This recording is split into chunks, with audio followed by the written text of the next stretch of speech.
Okay so आज का जो हमारा टॉपिक है वो है सोशल इंफ्रास्ट्रक्चर।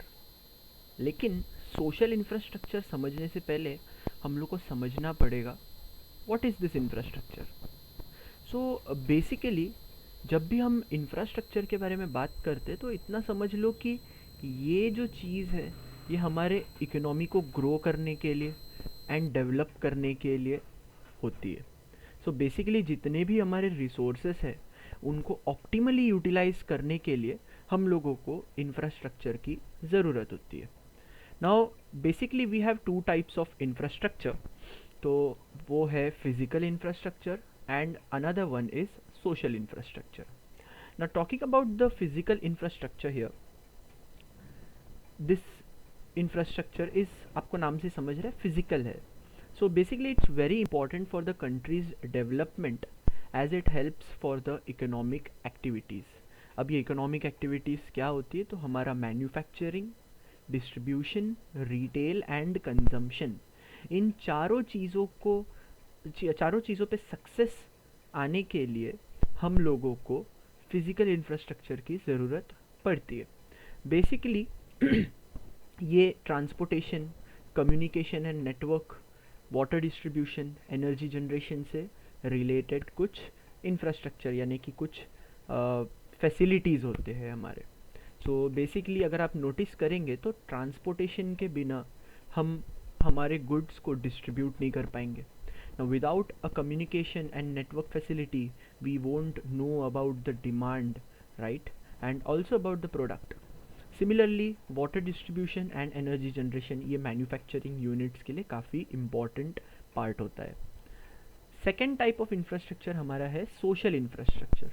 अब ये जो इंफ्रास्ट्रक्चर है ये हमारे वेलबींग के लिए, मतलब कि लोगों के वेलबींग के लिए। Now this infrastructure is very important because such type of infrastructure facility helps the people to develop themselves. So basically इन इंफ्रास्ट्रक्चर में ये जो टाइप की इंफ्रास्ट्रक्चर होती है ये हमारा स्टैंडर्ड ऑफ लिविंग इंक्रीज करने के लिए हेल्प करता है।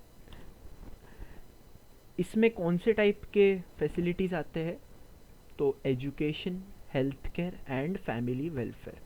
सो इसीलिए बोला कि this is something which improves our quality of life. It is something जो हमारे वेलबींग के लिए है।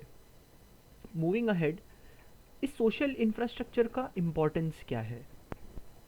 So the very first thing is human development. Now human development को मेजर करने के लिए यूनाइटेड नेशंस का एक प्रोग्राम है, यूनाइटेड नेशंस डेवलपमेंट प्रोग्राम। उन्होंने HDI करके हम लोग को एक इंडिकेटर दिया है, ह्यूमन डेवलपमेंट इंडेक्स। अब ये जो HDI है this is an average of 3 things which is life expectancy, education and per capita income, जिसको हम PCI बोलते हैं। सो बेसिकली इन तीनों इंडिकेटर्स को हम 3 से डिवाइड कर देते हैं and we get a simple average जिसको हम HDI ह्यूमन डेवलपमेंट इंडेक्स बोलते हैं। हमारा इंडिया जो है ये 130th रैंक पर आता है out of 189 countries. So it's not a very good indicator, लेकिन 189 कंट्रीज में हम 130th रैंक पे आता है, जो हमको मीडियम HD ग्रुप यानी कि मीडियम ह्यूमन डेवलपमेंट ग्रुप में डालता है। So basically there are 3 categories, जो एक है, पहला है हाई HD ग्रुप जिसमें USA आता है। सेकेंडली मीडियम HD ग्रुप है जिसमें इंडिया जैसी कंट्री आती है। And thirdly there is a low HD group जिसमें पाकिस्तान जैसे कुछ लो इकोनॉमिकली डेवलप्ड कंट्रीज आते हैं। Now if you look at the what we say data over here, India देखो 130 रैंक पे है, ठीक है, and this is the 2017 rank. So Pakistan is at 150th rank, जो हमसे कम है, ठीक है। सो ऐसे अलग अलग कंट्रीज़ के यहाँ पे आपको डेटा देखने को मिलेंगे। सेकेंडली सोशल इंफ्रास्ट्रक्चर इम्पॉर्टेंट क्यों है, तो इकोनॉमिक ग्रोथ के लिए। सो पहली बात तो जब हम हमारे कंट्री का एजुकेशन एंड हेल्थ इम्प्रूवाइज करते हैं तो हमारे कंट्री के लोग पढ़े लिखे बनते हैं and secondly they are healthy. So एक बोलते हैं ना, एक encouragement होती है, यानी कि हमारे अंदर में we have a knowledge, we are healthy to work, so एक हमारा काम करने का जो एफिशिएंसी होता है वो बढ़ जाता है कहीं ना कहीं पे. Now this will help the people to be more skilled and healthy, right. So improvising the standard of living. So basically ये हमारा स्टैंडर्ड ऑफ लिविंग भी इम्प्रोवाइज कर देता है. थर्ड है पॉजिटिव एक्सटर्नैलिटी. इसका मतलब होता है कि आप जो काम कर रहे हैं उससे सिर्फ आपको नहीं, दूसरों को भी फ़ायदा होता है. So basically when the beneficiary gets the benefit, but because of it third party is also benefited with that thing. So example मैंने लिखा है कि हेल्थ केयर जो है, अगर हेल्थ केयर हम इम्प्रोवाइज कर देते हैं हमारे कंट्री में, तो बेनिफिशियरी तो हेल्दी रहेगा ही, लेकिन इसी के साथ साथ जो डिजीजेस स्प्रेड हो रही है वो भी कहीं ना कहीं पे बंद हो जाएगी. Fourth importance, quality of life. So basically quality of life जो है ये कंट्री में ना मतलब स्टेबल होना चाहिए, यानी कि लोग खुश होने चाहिए हमारे कंट्री में. सो जब हम हेल्थ केयर में इन्वेस्ट करते हैं हमारे कंट्री में, डेथ रेट रिड्यूस हो जाता है, जिससे कि स्प्रेड ऑफ डिजीज़ेस, काफ़ी सारे जो हम डेडली डिजीज़ेस है उनके भी फैलना बंद हो जाती है. बाय इन्वेस्टिंग इन एजुकेशन हमारे जो लोग हैं, हमारे जो कंट्री के लोग हैं वो पढ़े लिखे बनते हैं, एंड पढ़े लिखे होने के वजह से आप स्किल्ड बनते हो, राइट. आप ज़्यादा पढ़े लिखे होंगे, आपको चीज़ों का नॉलेज ज़्यादा होता है, एंड अगर आपको चीज़ों का नॉलेज है तो आप काम भी एफिशिएंट तरीके से कर पाएंगे. सो बेसिकली इकोनॉमिकली भी ये बहुत ज़्यादा हेल्पफुल हो जाता है. पांचवा पॉइंट हमारा है प्रोडक्टिव एफिशिएंसी. नाउ एक अच्छे हेल्थ केयर से, एक अच्छे आई मीन एजुकेशन फैसिलिटी से, हेल्थ सर्विस से, न्यूट्रिशन फूड प्रोवाइड करने से, सैनिटाइजेशन से, साफ़ पीने के पानी अवेलेबल होने से, एक प्रॉपर फैमिली वेलफेयर प्रोग्राम होने से हमारे लोग ज़्यादा एफिशिएंट बनते हैं. So basically education, health, nutrition, sanitization, clean drinking water, family welfare, ये देखो एक पार्ट ऑफ सोशल इंफ्रास्ट्रक्चर है. These are parts of social infrastructure, and अगर हम इन चीज़ों पे काम करते हैं तो हमारे कंट्री के लोग ज़्यादा एफिशिएंट बन सकते हैं. नाउ इसी के साथ साथ फिज़िकली भी हमारी हेल्थ अच्छी होती है. अगर हम हेल्थ केयर में इन्वेस्ट करें तो हम फिज़िकली काफ़ी हेल्दी होंगे, काफ़ी इंटेलेक्चुअल हो जाएंगे एजुकेशन की मदद से, and this will help our country to grow. Sixth is it leads to better utilization of resource. So basically हमको मालूम है कि रिसोर्सेज काफ़ी कम अवेलेबल है हमारे वर्ल्ड में. सो एक्चुअली कैसा है ना, मैं इस चीज़ को ऐसा डिफाइन करता हूँ कि रिसोर्सेज कम नहीं है, रिसोर्सेज काफ़ी है, हमारी ज़रूरतें बहुत ज़्यादा है. Our needs are more, right. So humans are the most unsatisfied souls. So basically क्या होता है ना, जब हम पढ़े लिखे हो जाते हैं, हमको चीज़ों का नॉलेज आता है, we start thinking and we start having innovative ideas in our brains, जो कि हमारे रिसोर्स वेस्टेज को कम करता है. And hence because of such investment in health care and education facility हमारा रिसोर्स भी ऑप्टिमली यूटिलाइज हो सकता है. सातवां है higher aspiration. Now aspiration is your desire basically. So if you have a good infrastructure, social infrastructure in your country, हमारे country के लोग ज़्यादा एस्पिरेशंस रखेंगे, right, from the government services और फ्रॉम द गुड्स जो अवेलेबल है market में. सो इससे क्या होता है, हमारा इकोनॉमिक एक्टिविटी इम्प्रोवाइज होता है, सोशल डिसीजंस इम्प्रोवाइज होता है, एंड साथ ही साथ पॉलिटिकल डिसीजंस भी इम्प्रोवाइज होता है.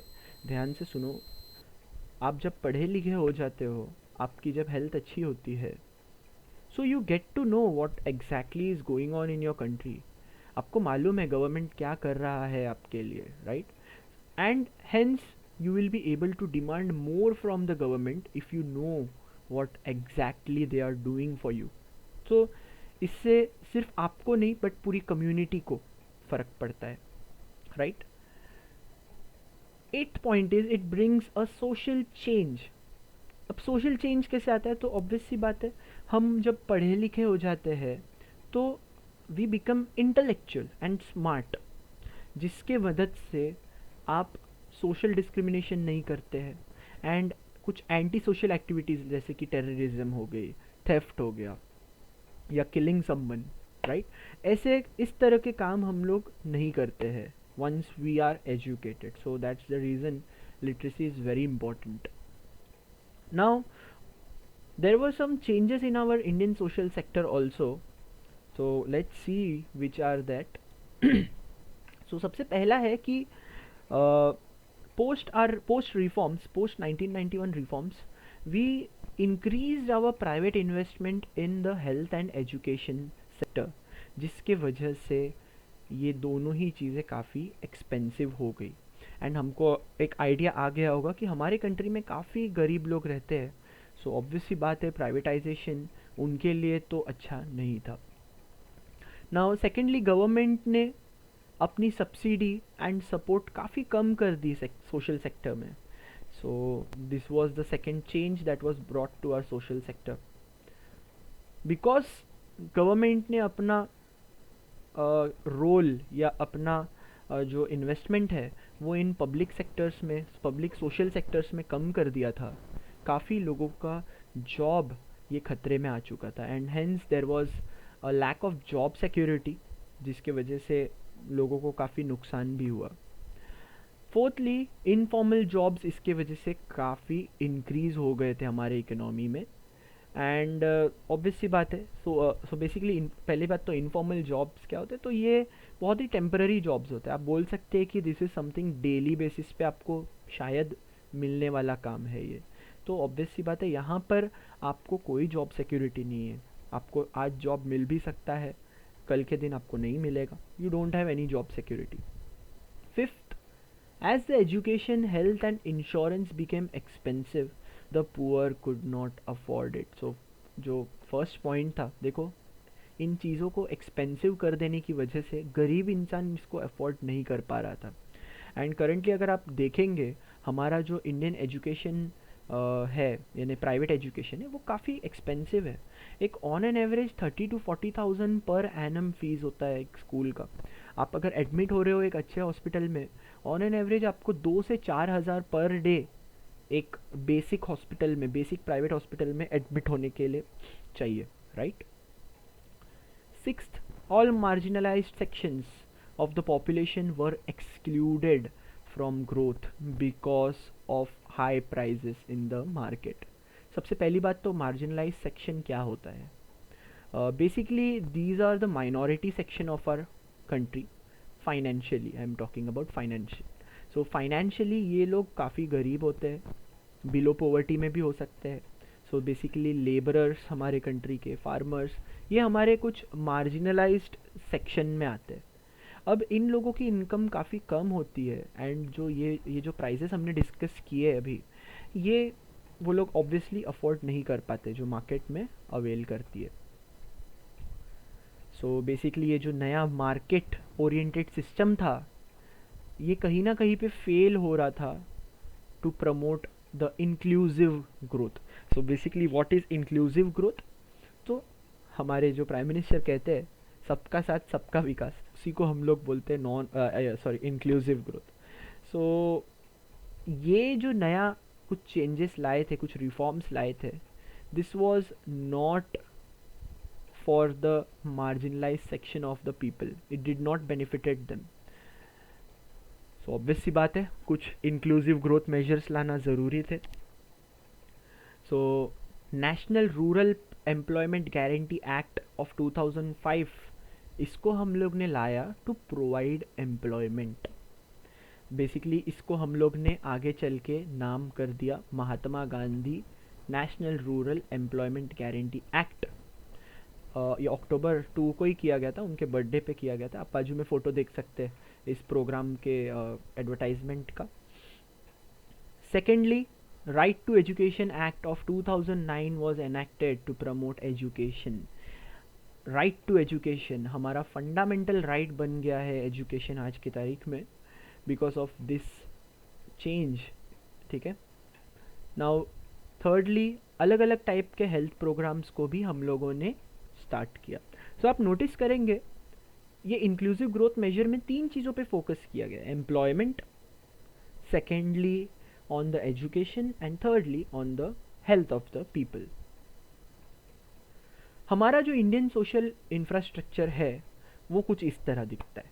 बेसिकली हमारे इंडियन सोशल इंफ्रास्ट्रक्चर में ह्यूमन रिसोर्स यानी कि जो जो लोग इस इंफ्रास्ट्रक्चर में सर्विस प्रोवाइड करेंगे वो लोग, कैपिटल एंड इक्विपमेंट्स यानी कि अगर हम हॉस्पिटल्स की बात कर रहे हैं तो high tech machine high tech equipments, school की बात कर रहे हैं तो थोड़ा मॉडर्न एजुकेशन सिस्टम जैसे कि डिजिटल बोर्ड्स होना या कंप्यूटर्स होना स्कूल्स में, right.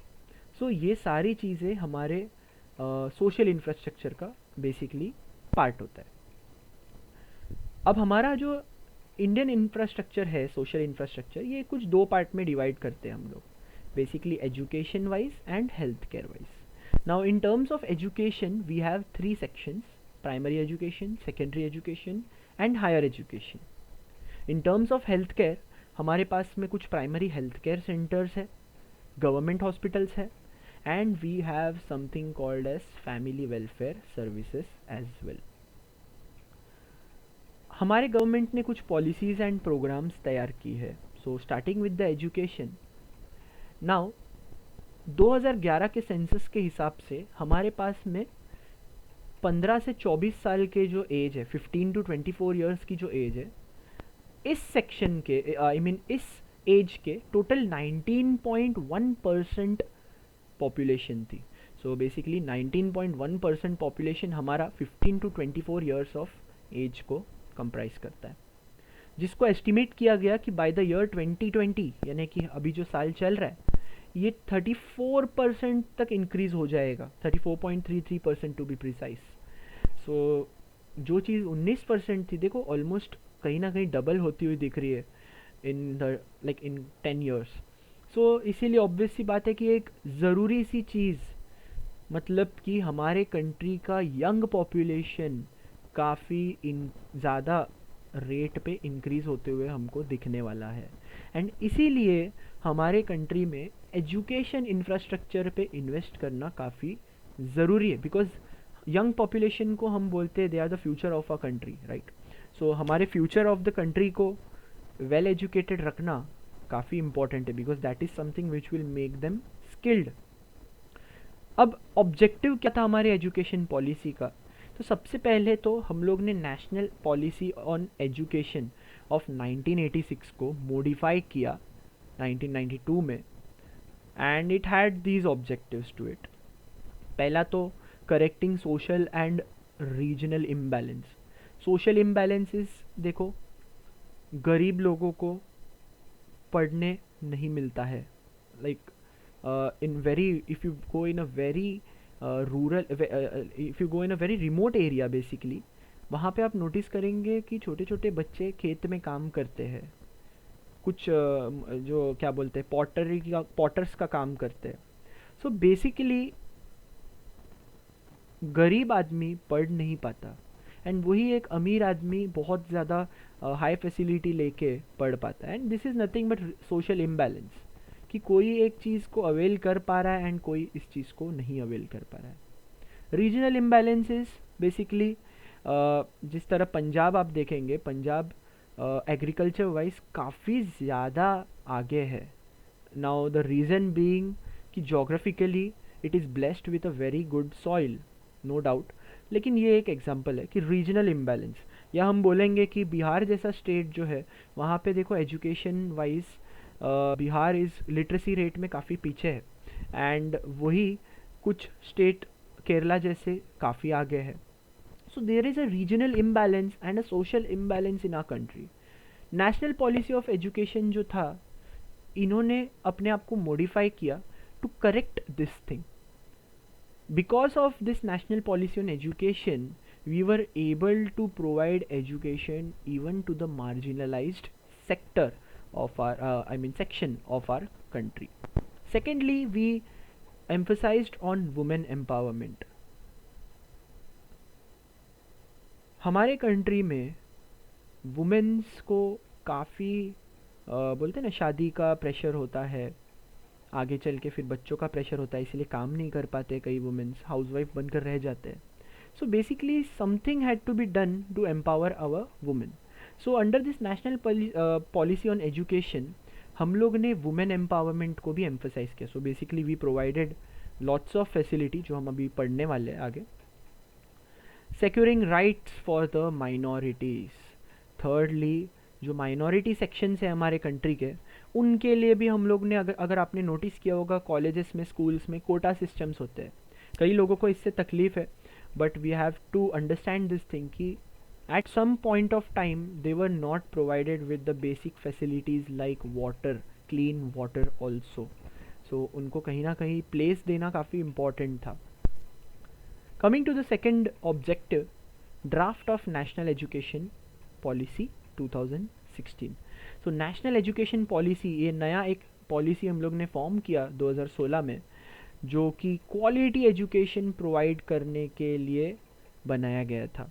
So basically it encourages innovation and research. Okay. Secondly this draft was submitted to the government in 2018. सो ये जो पॉलिसी है 2016 में तैयार की गई थी, बट इसका ड्राफ्ट बन के 2018 में रेडी हुआ है. सो इसीलिए ओके. So sorry. थर्ड जो हमारा पॉइंट है, that is India also promotes education for all.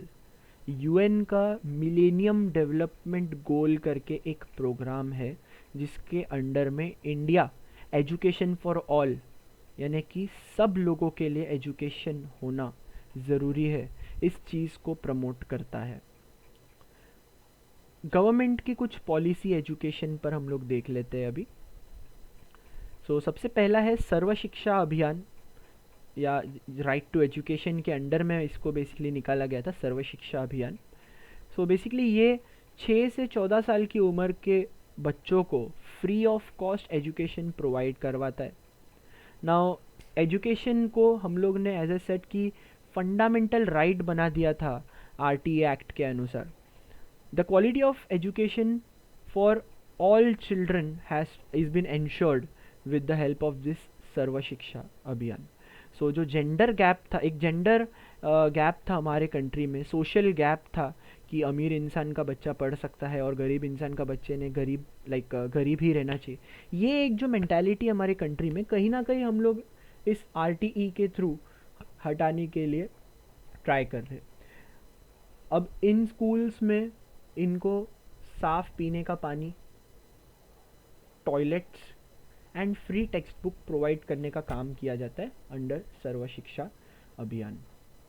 Second policy है हमारे कंट्री की, national programme for education of girls at elementary level, यानी कि हम लोग छोटे बच्चों की बात कर रहे हैं अभी.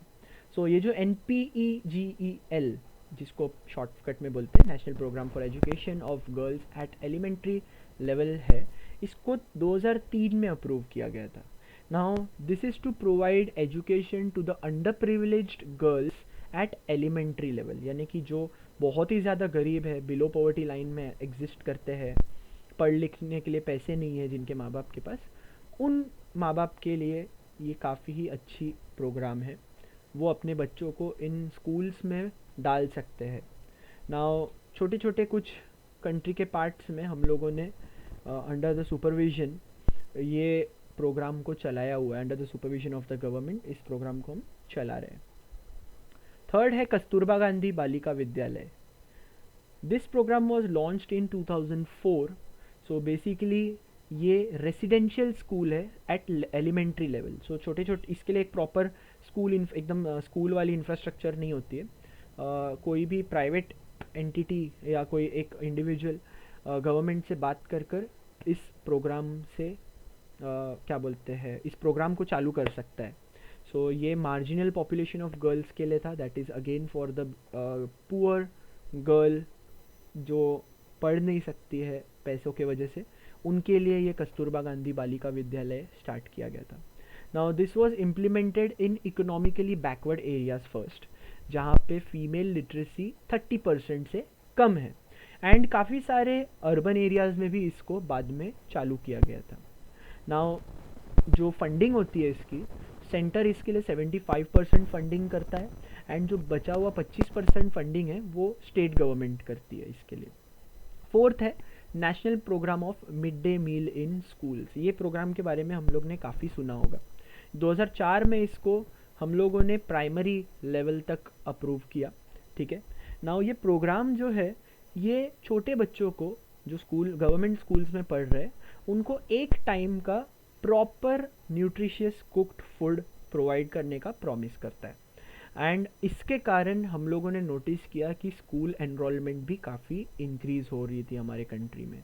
सो बेसिकली देखो हमारे कंट्री में हालत इतनी ख़राब है कि इंसान बोलते हैं ना मजबूरी में बच्चे को स्कूल भी भेज रहा है, एक टाइम का खाना मिल रहा है इसलिए। सो बेसिकली देखो कैसा है ना, एंड ऑफ द डे पे मोटिव इज़ गुड, एक बच्चे को न्यूट्रिशियस खाना मिलता है एक टाइम का एजुकेशन के साथ।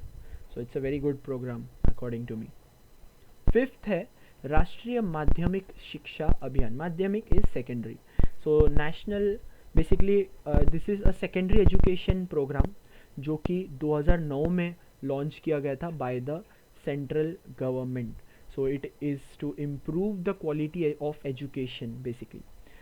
aim was to achieve 75% enrollment for standard 9th and 10th within 5 years of the start of the program.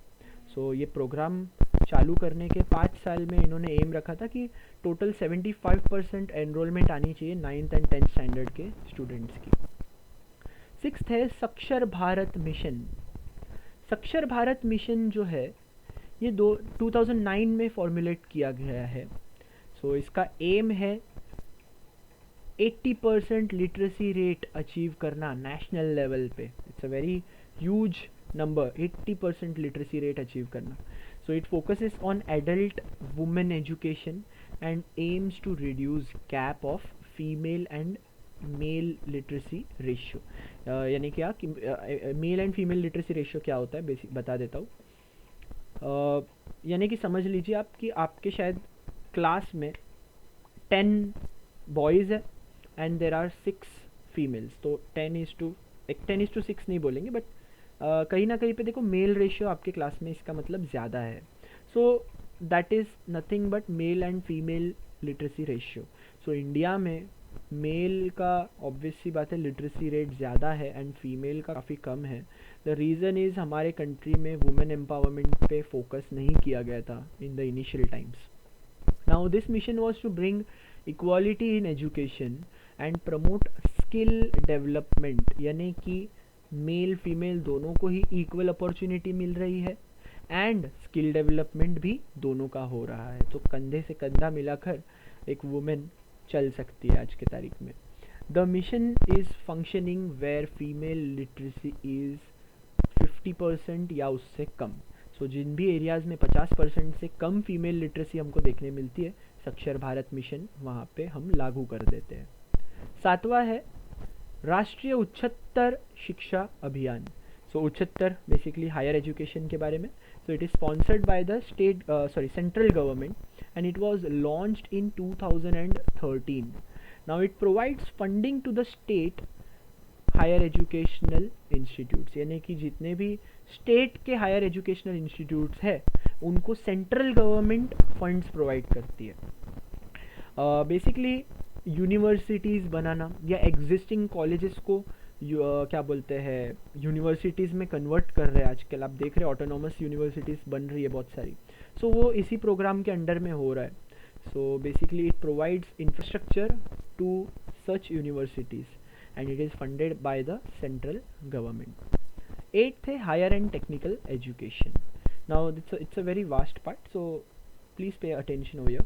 Now department of higher education, जो हमारा डिपार्टमेंट ऑफ हायर एजुकेशन है ministry of human resource and development के under, ये इस चीज़ को चला रही है, ठीक है। So under this higher education policy was made. So higher education policy जो है ये डिपार्टमेंट ऑफ हायर एजुकेशन जो कि ministry of human resource development के अंदर आती है वो चला रही है। नाक आपने सुना होगा, national assessment and accreditation council of 1994। इनका काम होता है यूनिवर्सिटीज़ एंड कॉलेजेस को ग्रेड्स प्रोवाइड करना। हमारे कॉलेजेस में आपने नोटिस किया होगा कई बार नाक ग्रेडिंग होता है, आप लोगों को फॉर्म्स मिलते हैं जिसमें आपको सर्टन फीडबैक्स देने होते हैं टीचर्स को, and there are ratings and all. So ये क्यों किया जाता है? इट इज़ टू असेस कि हाउ दिस यूनिवर्सिटी और how this college is performing basically. So again अच्छा काफ़ी एक बोलेंगे ना, एक अच्छा प्लेटफॉर्म है for the students to give the feedback, and also the government comes to know कि एक्चुअली जेन्यूनली किस तरह से ये कॉलेज परफॉर्म करता है। We have something called as all India council for technical education of 1945।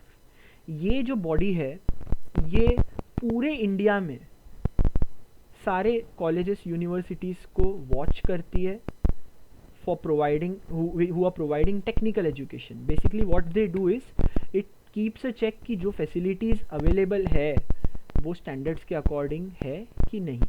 So इनका काम होता है according to the standards facilities check करना and again giving it a proper grading.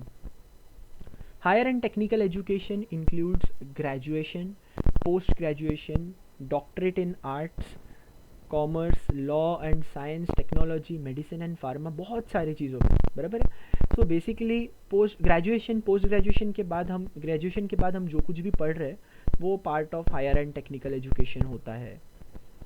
India focuses on good quality higher education which is affordable in order to achieve all its future economic and social targets. So आज की तारीख में हमारी country higher and technical education पे ज़्यादा focus कर रही, because this is something जो हम लोगों को स्किल्ड बनाता है, जो आगे चल के हमारे जो इकोनॉमिक टारगेट्स है, हमारे जो सोशल टारगेट्स है उनको अचीव करने में हेल्पफुल साबित होता है। गवर्नमेंट जो है इन हायर एजुकेशन के लिए या हायर एंड टेक्निकल एजुकेशन के लिए फंड्स प्रोवाइड करती है, ये तो हमको पता है, बट ये फंड्स डिस्ट्रीब्यूट कैसे होते हैं? सो यूजीसी करके एक हमारे पास में we have a body that is university grants commission, जो कि फंड्स प्रोवाइड करता है to other universities and educational trust. So government basically funds देता है यूजीसी को, एंड यूजीसी आगे इन सारे यूनिवर्सिटीज़ एंड जो भी एजुकेशनल ट्रस्ट है उनको प्रोवाइड कर देता है ये फंड्स। जिन लोगों को काम करना है, फैमिली में कुछ इश्यूज़ है, right, and also they want to study, उनके लिए भी एक ऑप्शन है of distance learning. So we have something called as Indira Gandhi university, जिसको इग्नू बोलते हैं शायद से।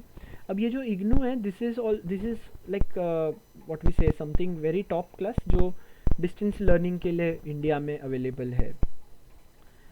We have certain premier institutions which is provided obviously by the government of India. So ये देखते हैं क्या है। सो टोटल देखो हमारे पास 16 IITs है, institute of information technology. So जिन लोगों को IT में इंटरेस्ट है, सॉफ्टवेयर इंजीनियरिंग एंड ऑल, उनके लिए टोटल 16 IITs है हमारे इंडिया में।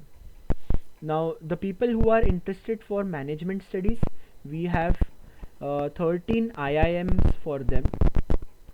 हमारे पास टोटल 12 नेशनल लॉ यूनिवर्सिटीज़ है, टोटल 7 AIIMS है।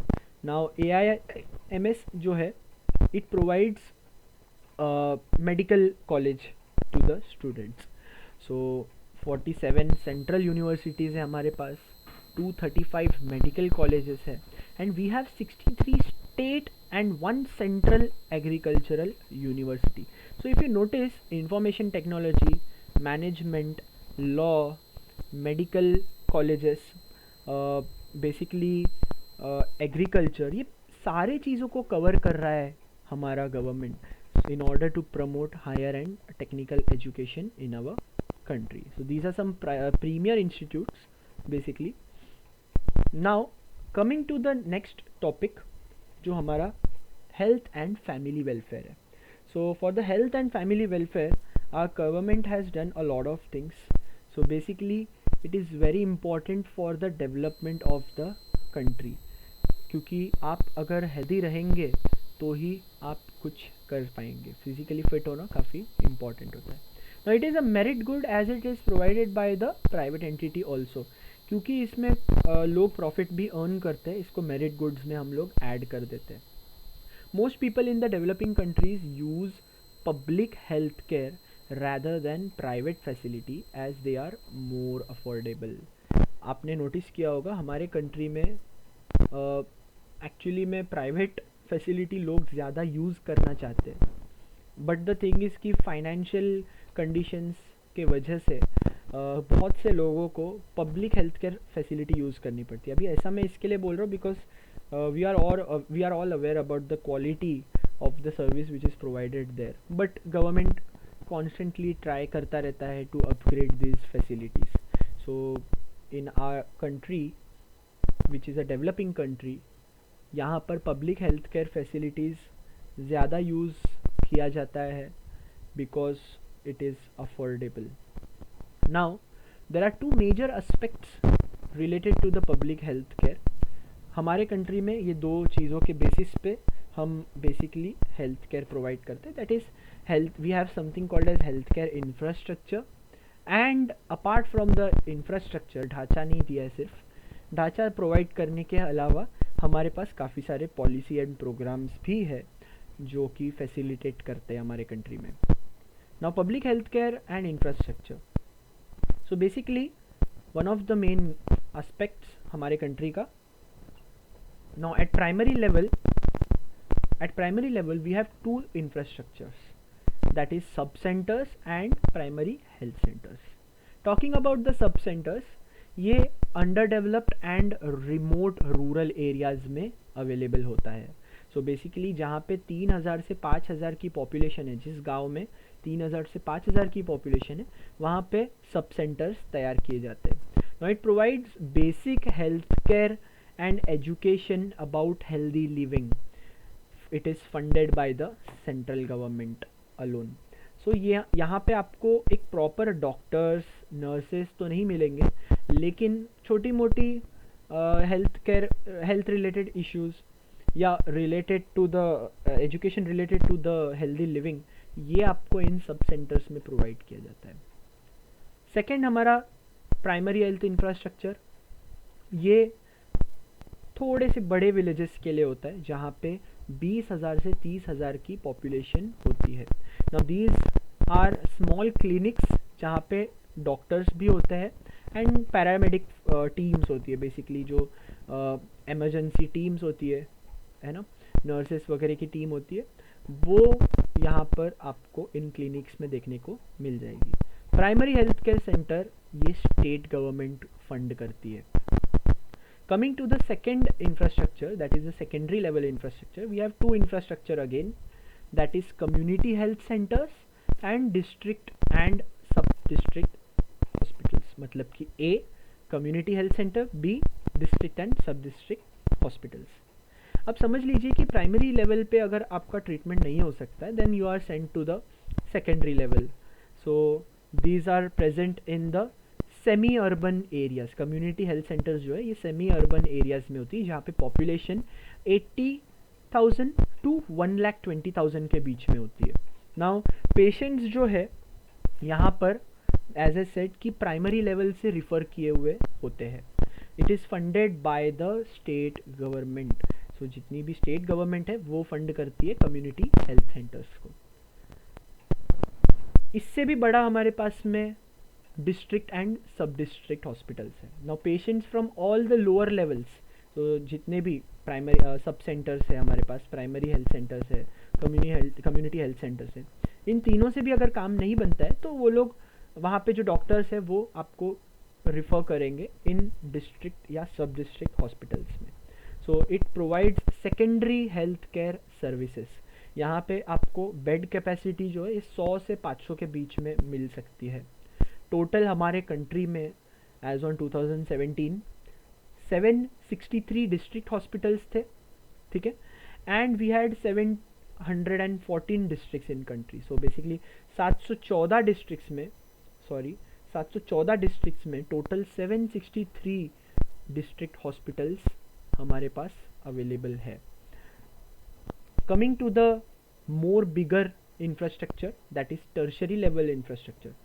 नाउ AIMS जो हमने बोला था, all India institute of medical science, ये जो AIMS है it's an institute, but for your kind information medical colleges में ट्रीटमेंट होती है। यहाँ पे गरीब लोग आके अपना ट्रीटमेंट करा सकते हैं at a very minimal price. So this like coming to the AIMS first, it's a speciality hospital जो कि सेंट्रल गवर्नमेंट फंड करता है। नाउ ये जो प्रीमियर इंस्टीट्यूट है आज की तारीख में दिल्ली, भोपाल, भुवनेश्वर, जोधपुर, रायपुर, ऋषिकेश, इन सारी जगहों पर अवेलेबल है। बट और भी AIMS हमारे कंट्रीज़ में बन रहे हैं, these are under construction right now. Now इनके अंडर में कुछ कैंसर सेंटर्स भी आते हैं जिसके लिए centre and state equal responsibility लेती है। So this is AIMS for you. Talking about the medical colleges and hospitals, it provides general and specialised health care services. So यहाँ पे आपको डेंटल सर्विस भी मिल जाएगा, यानी डेंटल आपको कुछ प्रॉब्लम है वो भी छोटा सा सॉल्व हो सकता है। सर्दी खांसी की बुखार भी यहाँ पे सॉल्व हो सकती है। एंड बड़े बड़े कुछ प्रॉब्लम्स लाइक किडनी रिलेटेड कुछ इश्यू भी यहाँ पे सॉल्व किए जा सकते हैं। Now medical colleges and hospitals जो है ये स्टेट लेवल पे चलते हैं, these are state level premier colleges. So obvious सी बात है, it has to be funded by the state government itself. So this was the tertiary level, ठीक है। Now Indian public health standards IPHS, ये जितने भी आपने इंफ्रास्ट्रक्चर सोशल इंफ्रास्ट्रक्चर देखे 3 अलग अलग लेवल के, primary, secondary and tertiary level के, वहाँ पे जो स्टैंडर्ड्स फॉलो किए जाते हैं this is made by the IPHS जो है ये 2007 में हम लोग ने बनाया था। And it sets standard for primary and health care secondary infrastructure.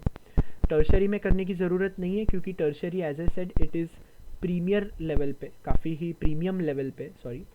Now these standards has to be followed by the primary and secondary level health care facility, एंड इसको टाइम टू टाइम अपडेट भी किया जाता है। नाउ कमिंग to द second major aspect of our social infrastructure, sorry, healthcare infrastructure, that is primary health programs and policies। हमारे कंट्री में प्रोग्राम्स एंड पॉलिसीज क्या है ना। सो गवर्नमेंट, हमारी जो इंडियन गवर्नमेंट है, this is again according to the 2017 data, out of like what is our budget for this public health care and other policy programmes.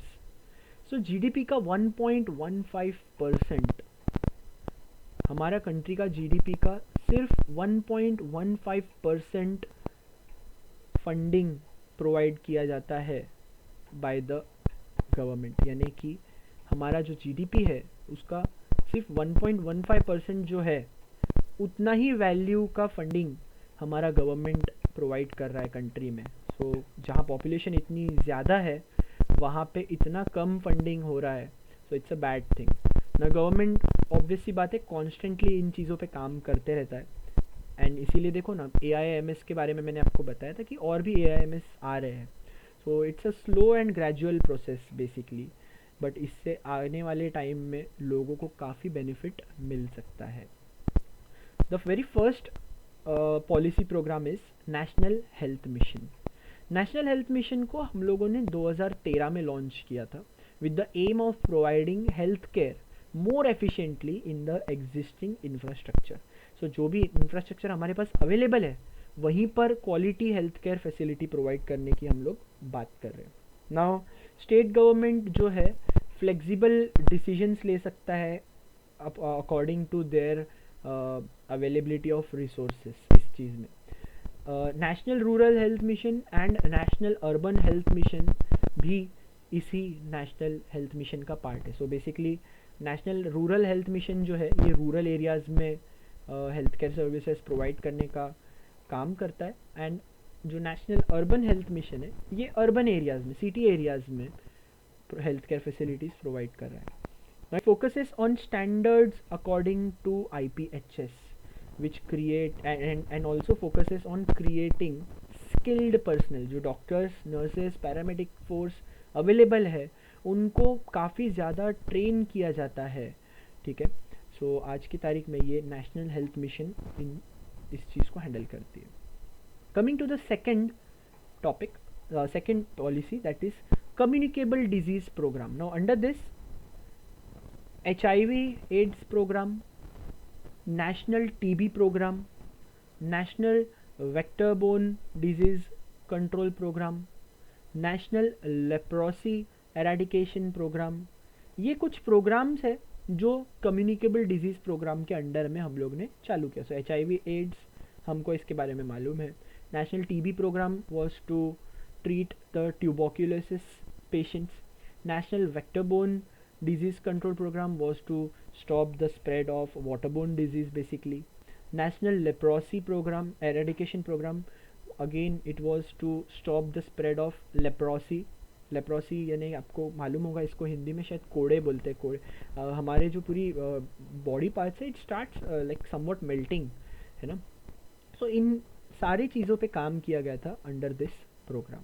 The ministry of health and family welfare works on this with the aim to make India free from such disease. ये जितने भी इस तरह के disease है, इससे हमको बाहर आना है, कॉन्स्टेंटली हम इसके लिए ट्राई करते रहते हैं, ठीक है। इसीलिए आपने एड्स देखे होंगे HIV AIDS के रिलेटेड, किस तरह TB से आप बच सकते हैं या क्या करना चाहिए TB के दौरान। आपने काफ़ी सारे एडवर्टाइजमेंट्स देखे होंगे गवर्नमेंट के। थर्ड प्रोग्राम है non communicable disease injury and trauma program. So injury and trauma basically related to accident. अगर एक्सीडेंट हो जाता है, कई बार हमें मेजर चोट पहुंचती है एंड कई बार हम ट्रॉमा में चले जाते हैं, we get depressed because of such accidents and और समथिंग लाइक दैट।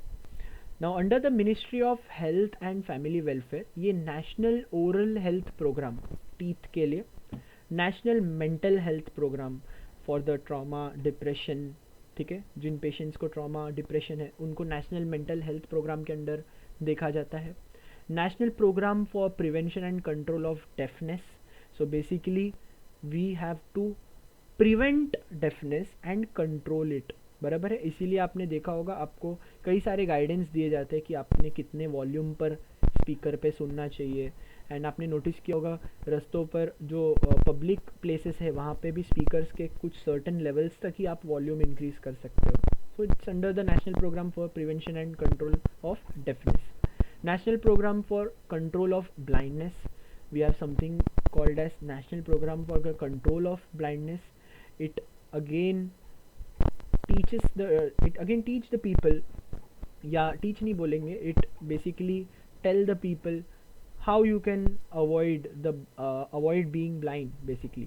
आप किस तरह से आप अपनी आँखों का ध्यान रख सकते हैं, किस तरह से आप अपना हाइजीन मेंटेन कर सकते हैं आँखों को मेंटेन करने के लिए। सो यहाँ पे कुछ पॉलिसी जो इम्प्लीमेंट की गई थी वो मैं आपको बता देता हूँ। बेसिकली दो इम्पॉर्टेंट पॉलिसी है, universal immunization program and second is pulse polio program. Now for the universal immunization program, this is immunity increase करने के लिए, ठीक है। सो इसको 1985 में लॉन्च किया गया था with an aim of increasing vaccination to prevent childhood tuberculosis, tetanus, measles and ऐसे कुछ जो बीमारियां थी उसको अवॉइड करने के लिए ये वैक्सीन हम लोगों ने निकाला हुआ है। ये काफ़ी ही सक्सेसफुल प्रोग्राम रहा गवर्नमेंट की तरफ से, सेंट्रल गवर्नमेंट की तरफ से। Secondly we have pulse polio program. Now it was launched in 1995 with the aim of eradication of polio. And like बताने के लिए बोल रहा हूँ आपको कि हमारा कंट्री जो है यहाँ पे luckily I think since 2010 we don't have any polio patients coming further. So काफ़ी आपको समझ गया होगा, काफ़ी सक्सेसफुल प्रोग्राम रहा ये। ये प्रोग्राम का पार्ट क्या था, तो जो 5 साल की उम्र तक के जो बच्चे हैं, 0 to 5 years के जो बच्चे हैं, उनको साल में एटलीस्ट 2 बार ये पोलियो ड्रॉप्स हमको देना होता है। तो 2011 में, एज ए सेड 2010 नहीं, 2011 में हमारा कंट्री पोलियो फ्री हो चुका था।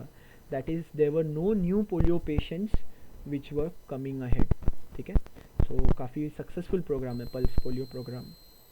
फोर्थ है प्रधानमंत्री स्वास्थ्य सुरक्षा योजना. Now it was announced in 2003 to reduce regional imbalances in health services and increase medical education.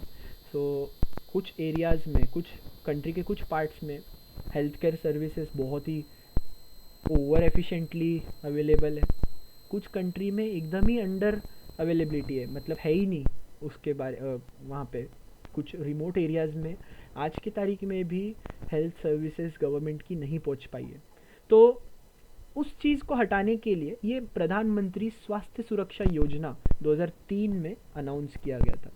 सो इसका स्टार्ट किया था बाय मेकिंग AIIMS. सो ये जो AIIMS है, ठीक है, इसको हम लोगों ने बनाना स्टार्ट किया आफ्टर 2003 अंडर द प्रधानमंत्री स्वास्थ्य सुरक्षा योजना. काफ़ी सारे मेडिकल कॉलेजेस में अपग्रेडेशंस लाए गए, सिलेबस चेंज किया गया, नए नए इक्विपमेंट्स के नॉलेज दी गई, ठीक है. Now there are total of 6 AIIMS in India today, जिसमें से 14 AIIMS अभी अंडर कंस्ट्रक्शन है. पांचवा है राष्ट्रीय स्वास्थ्य बीमा योजना. बीमा यानी इंश्योरेंस. तो आपको आइडिया आ गया होगा कि यहाँ पे हम लोग इंश्योरेंस प्रोवाइड कर रहे हैं to the underprivileged population of our country. Now this program was launched in 2008, जो कि हेल्थ सिक्योरिटी प्रोवाइड कर रहा था to the workers in the unorganized sector. यानी कि जहाँ जैसे लेबरर्स हो गए, जो डेली वर्किंग लेबरर्स है, डेली वेजेस लेबरर्स है, जो फार्मर लेबरर फार्मर्स है, ठीक है, उन लोगों को ये राष्ट्रीय स्वास्थ्य बीमा योजना के अंडर में हेल्थ सिक्योरिटी प्रोवाइड किया जा रहा था. Now initially it was to provide insurance only to the below poverty workers, लेकिन आगे चल के हम लोगों ने इसका रेंज एक्सटेंड किया to construction workers. MNREGA program के अंडर में जिन वर्कर्स को काम मिला है उनके लिए, रैग पिकर्स जो होते हैं उनको, टैक्सी ड्राइवर्स को, स्ट्रीट वेंडर्स को, एंड इस तरह के जो काम हमारे कंट्री में लोग करते हैं उन सारे लोगों को 30,000 रुपये तक का कवर, इंश्योरेंस कवर प्रोवाइड किया गया था अंडर द राष्ट्रीय स्वास्थ्य बीमा योजना. सो बेसिकली जितने भी बेनिफिशियरीज हैं उनको अप टू 30,000 का कवर मिलता है. नाउ इसका जो कॉस्ट है ये central government and state government jointly bear करती है, ठीक है. सिक्स्थ है policy poor patients financial support. Now this support policy was set up in 1997 to provide financial support to the below poverty citizens. So 1997 में इसको provide किया गया था. तो इसका नाम ही देखो, पुअर पेशेंट्स फाइनेंशियल सपोर्ट, ठीक है. सो जो भी लोग कैंसर या कुछ कार्डियक डिजीज़ यानी हार्ट की जो बीमारी है वो, किडनी की जो डिजीज़ है वो, लिवर रिलेटेड कुछ डिजीज़ है, अगर ऐसे कुछ मेजर डिजीज़ से गो थ्रू कर रहे तो उनको under this program financial support provide किया जाता था. तो ये काम कैसे करता है, तो जो भी हॉस्पिटल में ट्रीटमेंट चल रही है उस हॉस्पिटल को एक one time grant government provide कर देता है, ठीक है. एक ही साथ पूरा इकट्ठा पैसा एक दिया जाता है as per the budget of the hospital. Seventh है हमारा national programme for health care of the elderly, right. So जो हमारे सीनियर सिटीजन्स हैं उनके लिए ये पॉलिसी तैयार की गई थी इन द ईयर 2010. सो जितने भी हमारे एल्डर सिटीजन्स हैं जिनको फाइनेंशियल सोर्स नहीं है, जिनको फाइनेंशियल सपोर्ट नहीं है, उनको इस प्रोग्राम के अंडर में हम लोग क्या बोलते हैं, फाइनेंशियल सपोर्ट प्रोवाइड करते हैं. Now many special services were included in the health infrastructure important for the elder population, ठीक है. सो यहाँ पे आपको हमारे सोशल इंफ्रास्ट्रक्चर का एक काफ़ी ही ब्रीफ नॉलेज आ चुका होगा. हमारा जो टॉपिक है वो यहीं पे एंड होता है, ठीक है. आई होप आपको मेरा वीडियो पसंद आया होगा, ठीक है. और वीडियोस के लिए प्लीज़ मेरे चैनल को आप सब्सक्राइब करो, लाइक करो, शेयर करो, एंड स्टारवी क्रिएशंस मेरे चैनल का नाम है, उसको आप फॉलो करेंगे, ठीक है. सब्सक्राइब करिए बेसिकली. आपको अगर कोई भी अलग टॉपिक, आपके पास कोई स्पेसिफिक टॉपिक है, अगर if you want me to make video on that, आप मेरे को कमेंट कर सकते हैं या इनबॉक्स भी कर सकते हैं. I hope you like the video. Thank you so much.